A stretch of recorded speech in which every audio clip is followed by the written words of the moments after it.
மின்மினியை கண்மணியாய் கொண்டவனை என்னிடமே தந்தாள் உன் அன்னை உன்னை சச்சா மம்மா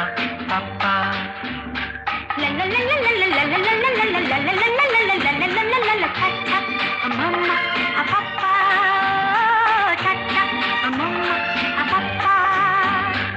அழகு மகன்